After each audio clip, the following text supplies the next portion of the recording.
Good afternoon, ladies and gentlemen, across our beautiful country of Canada, our friends around the world. Welcome back to your favorite Angry Canadian on the first day of September 2023. And let's talk about conservatism.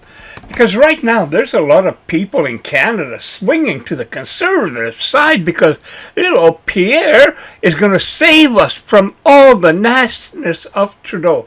Well, first of all, I'm not even sure we're going to have an election in Canada in 25 or 24 or any time in the near future. Second of all, trading Trudeau for Pierre is nothing. It's the same old parties, same old policies. We need a shift.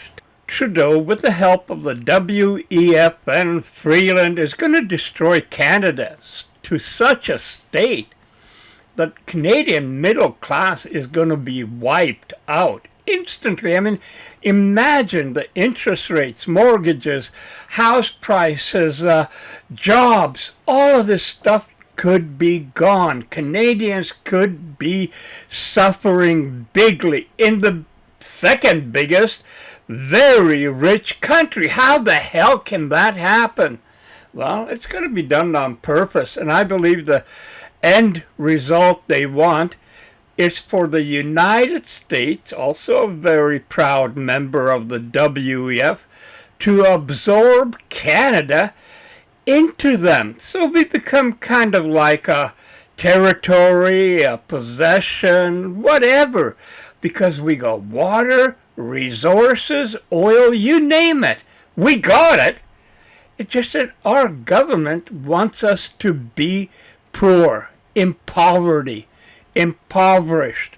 That is what is going on. And the Conservatives would not do anything different. They're the same. They've always been the same. At the very least, the Conservatives have to smarten up, shape up and change. A baj gyökere az a háború. És amíg nincs béke, addig marad a háborús gazdaság, maradnak a háborús gazdasági körülmények. Úgy látom, hogy a brüsszeli bürokraták nem akarják visszavonni a szankciókat, bármilyen sürgetjük. Tehát marad nem csak a háború, hanem maradnak a szankciók is.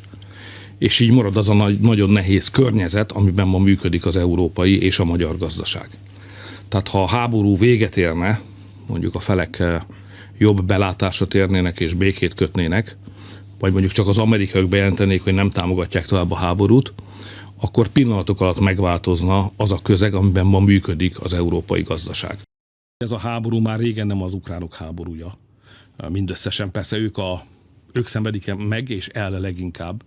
De mindannyian tudjuk, hogy Ukrajna szuverenitása gyakorlatilag megszűnt. Hát egy olyan ország, amelynek nincs saját pénzügyi bevétele, nem képes a saját civil életét sem működtetni, nemhogy a háborút finanszírozni, az az ország az nem szuverén. Na most az igazság az, hogy a háború nagyon költséges dolog. Régen is az volt, hogy régi igazság, hogy a háború az 3 dolog kell, pénz, pénz és pénz.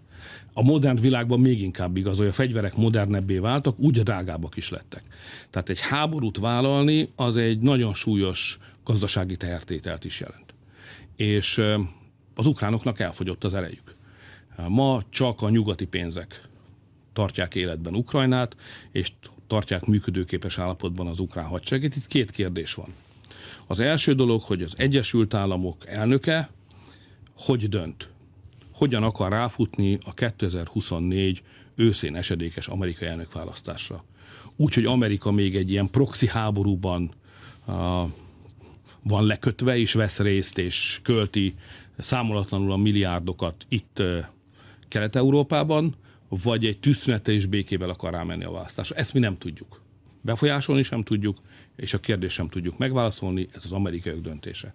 A másik, hogy meddig bírja euró. Nekünk egy olyan gazdasági rendszer kell, inflációtól és növekedéstől függetlenül, egy olyan logikájú, egy olyan szerkezetű gazdaságra van szükségünk, ezt hívjuk egyébként munkaalapú gazdaságnak, amikor minden magyar, aki dolgozni akar, az dolgozhat is. Ma 4,8 milliónyian, vagyis 4.800.000 ember dolgozik.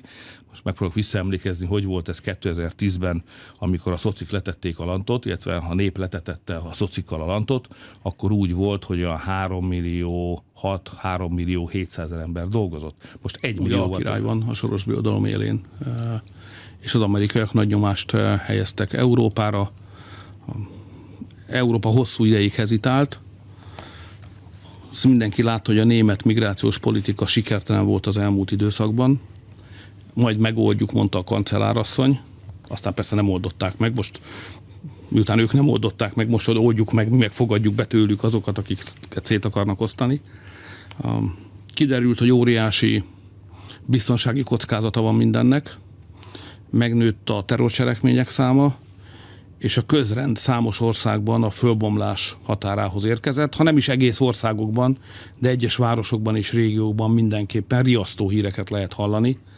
Mi nem azt akarjuk ebben a vitában, hogy adjanak nekünk igazat. Tehát mi nem azt akarjuk mondani, hogy a magyaroknak van igaza, nem a németeknek. Mi csak azt akarjuk mondani, hogy a németeknek legyen igazuk Németországban, a magyaroknak meg hadd legyen igazuk Magyarországon. Tehát a németek csináljanak olyan migránspolitikát, amilyet akarnak. Az az ő hazájuk. Úgy kísérleteznek vele, ahogy jónak látják. Ez meg a mi hazánk. Magyarország a magyarok hazája. Nem akarunk vele kísérletezni. Szerintünk kockázatos ez a kísérlet. Számos bajt hoz az a fajta helyzet, amikor nagy tömegekben érkeznek, rásul illegálisan migránsok egy másik kultúrából. Nem akarjuk vállalni ezt a kockázatot. Ez jogunk van. Csak azt kérjük a brüsszeliektől, hogy ne akarják megmondani Magyarországnak, hogy mi itt magyarok kikkel élünk együtt. Ne akarják megmondani, hogy milyen legyen a migrációs politikánk, mert ez Magyarország kizárólagos belügye. Egyébként az alkotmányunk a migrációról szóló népszavazást követő módosításoknak köszönhetően világosan és egyértelműen fogalmaz. Ezek a brüsszeli döntések, ezek a magyar jogrendel nincsenek. The Biden administration described you in the United States in the media as a fascist. Are you worried about being crushed by the United States? It's dangerous, may I say. I'm not the favorite politicians of the liberals, unfortunately, but nobody is perfect, you know. There are certain things which are more important than me, than my ego. Family, nation, God. Liberal originally meant freedom, but now in Europe, liberal means that you are enemy of the freedom. We are ally to United States, and we are worse treated than the Russians. If you respect democracy, don't you let countries govern themselves? If you take a step back, the point of NATO is to provoke a war with Russia. This is a bad strategy. We have to stop it. We cannot beat them. They will not kill their leader. They will never give it up. They will invest more. It's a joke. It's a very dangerous moment now. That's obvious to you. Not just for me, everybody on the street. The Third World War knocking on our door. You were just in an election. Did you consider at any point just indicting your challenger? Wouldn't that have been easier? To do what's going on now in your country, you know, to use the justice system against the political opponents. In Hungary, I think it's impossible to imagine. That was done by the communists. As the war in Ukraine completely reshuffles the world order and threatens to destroy human civilization, it's striking just how little information Americans are receiving about what happens there. The nation of Hungary shares a border with Ukraine. Its leader, Viktor Orban, the nation's longest-serving prime minister, has been dealing with the Russians all of his life. He grew up under Russian occupation. As a young man, he was arrested and thrown into jail by Russian-backed police for his efforts to liberate the country. And as prime minister, he's dealt regularly with Vladimir Putin, whose nation supplies Hungary with most of its energy. Viktor Orban understands Russia and Ukraine. So 2 years after we last spoke to him, we returned to Hungary to sit down with Prime Minister Viktor Orban and ask him what exactly is happening in Ukraine right now. Here's what he said.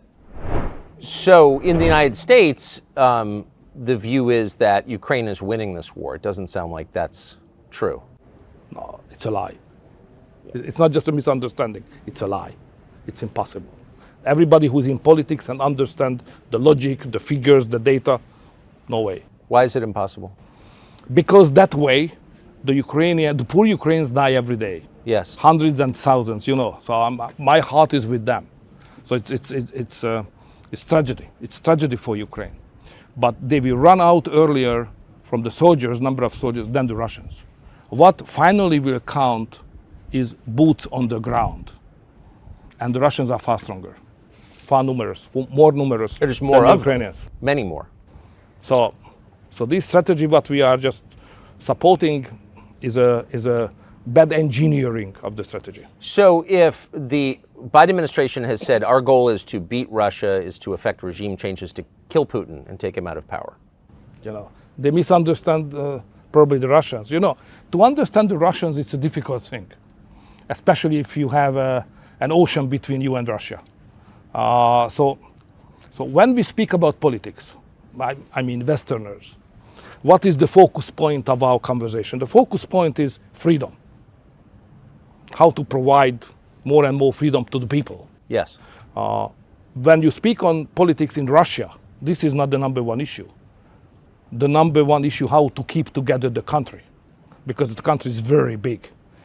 And there's a privilege of the question how to keep together the country and not freedom. Freedom is just another issue, second, third, whatever. First, keep the country together. And that's generate a different kind of culture and understanding of politics. That's create a kind of military approach like Yes. they have. Always on security, safety, buffer zone, geopolitical approaches. It's not our culture, it's a different approach. It's legitimate to have that because it's their history. But we have to understand that we cannot beat them as we do just now. It's impossible. They will not kill their leader. They will never give it up. They will keep together the country and they will defend it. We finance more, they will invest more. If we send more technical equipment, they will produce more. So don't misunderstand the Russians. So they're not going to get sick of Putin and throw him out. Come on, it's a joke. What would happen if the West succeeded in killing Putin? What would happen to Russia and its nuclear stockpiles? Okay, so that's okay. May I recall one of my experience? Yes. So I was prime minister exactly at the time when the change happened in Russia, Putin after Yeltsin. Yes. Yeltsin was very weak and getting weaker and weaker.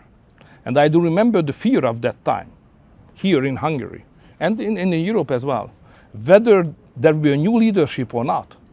So the real fear here was that there will be an anarchy in Russia. Yes. Putin is out and no new guy who is coming in strong enough to keep together the country, the nuclear arsenal and the army control and so on.